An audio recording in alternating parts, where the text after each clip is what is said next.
ఆరోగ్యశ్రీ అనేది పేదవాడికి కార్పొరేట్ వైద్యంతో మొదలైన ఆరోగ్యశ్రీ పథకం 2007లో వైఎస్ రాజశేఖర రెడ్డి గారు మొదలుపెట్టారు. పేదవాడికి కార్పొరేట్ వైద్యం అందించడానికి చిన్న చిన్న హాస్పిటల్స్ కూడా ఇన్వెస్ట్ చేసి తమకు తాము కార్పొరేట్ స్థాయికి ఎదబాకి ఈ పేషెంట్స్ కు మారుమూల జిల్లాల్లో కూడా ఈ ఆరోగ్యశ్రీ వైద్య సదుపాయం అందిస్తుంది. గత కొన్నేళ్లుగా అనగా 2015 నుంచి నాకు ఇదే ప్రాబ్లం ప్రతిసారి వస్తాం. ఏంటి అంటే there is one first demand is redrafting of memorandum of understanding. ఏకపక్షంగా ఉన్న మెమరాండమ్ ఆఫ్ అండర్స్టాండింగ్ ద్వైపాక్షికంగా ఉండాలి.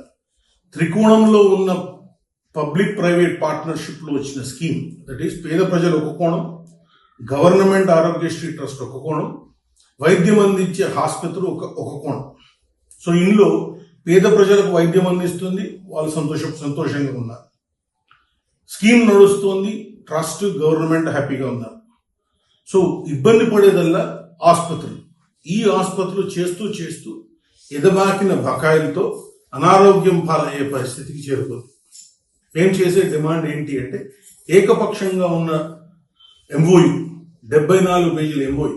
మన ప్రతి హాస్పిటల్ డిఫరెంట్ ప్రైవేట్ ఇన్సూరెన్సెస్ వాటితో ఎంఓయూస్ ఉన్నాయి.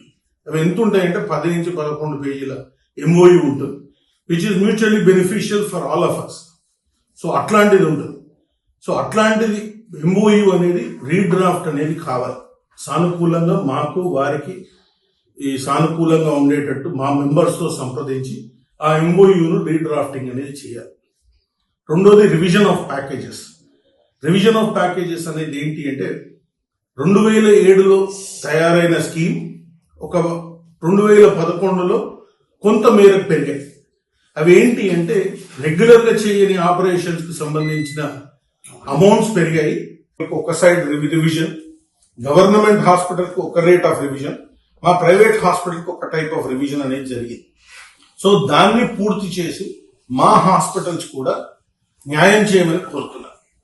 మూడోది, ఇదివరకే పేరుకుపోయిన బకాయిలు కొంచెం చెల్లించాలని విజ్ఞప్తి చేస్తున్నారు. నాలుగోది, ఇప్పటి నుంచి సకాలంలో ఈ అంటున్న నెలకు సరిపడా మొత్తం అందిస్తూ పాత బకాయిలు కూడా పూర్తయ్యే విధంగా చూడాలి. నాలుగోది ఏంటి అంటే కొంచెం మా చిన్న హాస్పిటల్ ఏవైతే మారుమూల ప్రాంతాల్లో రియల్ గా పేదవాడికి వైద్యం అందిస్తున్నాయో వారిని కొంచెం మంచిగా చూస్తూ వారికి ప్రిఫరెన్స్ ఇస్తూ మొత్తం మనీ అనేది ఇవ్వాలనేది కోరుతున్నారు. దగ్గర 360 నుంచి 368 ప్రైవేట్ హాస్పిటల్స్ ఈ ఆరోగ్యశ్రీలో ఎంపానల్ అయి ఉన్నాయి సార్. ఇందులో దగ్గర ఈచ్ మంత్ కు దగ్గర 100 to 120 crores అవుతాయి. సో యావరేజ్ గా పర్ ఇయర్ ఇప్పుడు వేసుకుంటే 12 నెలలకు వేసుకున్నా కూడా 1200 నుంచి 1400 రూపాయలు, 14,000 కోట్లు మనకు దీనికి అవసరం పడుతుంది. ఇందులో 85% బీపీఎల్ పేషెంట్స్ కు, అంటే ఎంపానల్ అయిన పేషెంట్స్ కు, ఈహెచ్ఎస్ పేషెంట్స్ కు, that is employees, retired employees and beneficiaries కు, అలాగే జర్నలిస్ట్ హెల్త్ స్కీమ్ కు సంబంధించిన వాళ్లకు ఇందులో వైద్యం అందుతుంది. ఈహెచ్ఎస్ జేఎస్ ముఖ్యంగా ఎక్కువగా హైదరాబాద్ అండ్ సిటీలో జరుగుతుంది. అలాగే పేదవాడికి వైద్యం అనేది మన డిస్ట్రిక్ట్ ప్లేసెస్ లో జరుగుతుంది. పేదవాడికి కార్పొరేట్ వైద్యం అందిద్దాం అనుకున్న ఈ స్కీమ్ ను కాపాడాలని కోరుతున్నాం.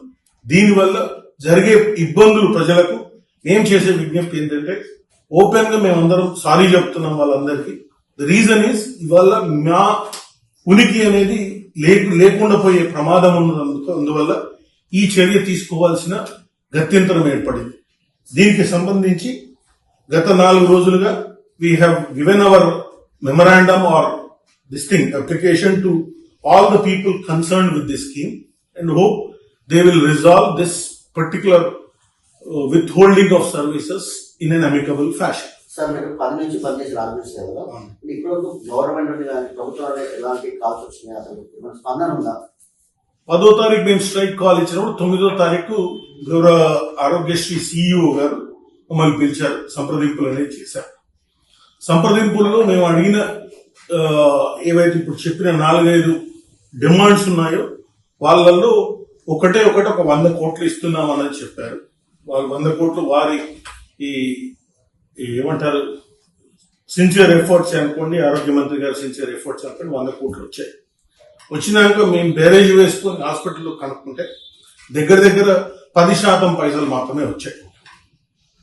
సో అట్లా చూసుకున్నా కూడా 100 కోట్లు పంపిస్తే 10% ఉంటే మాకు బకాయిలు అందాజా 1000 కోట్లు ఉంటాయని సింపుల్ లెక్క మనం.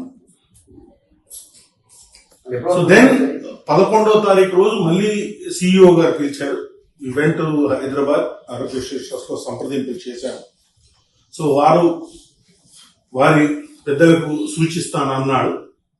దానికి ఇక వెయిట్ చేస్తున్నాం సార్. తర్వాత 3 రోజులు మనకు పండుగనే ఉంటుంది కాబట్టి probably we are expecting amicable solution to this entire problem. Future ఏం డిసైడ్ స్పందించకుంటే ఏం సర్వీస్ ఇచ్చే పరిస్థితుల్లో లేవు సార్. నేను చేసే విజ్ఞప్తి ఒకటి, చిన్న హాస్పిటల్, మిడ్ సెగ్మెంట్ హాస్పిటల్స్ మారుమూల ప్రాంతాల్లో పని చేయాలన్నా, పేదవాడికి తక్కువ మొత్తంలో వైద్యం అందాలన్నా ఈ హాస్పిటల్స్ ను కాపాడాల్సిన అవసరం ఉంది.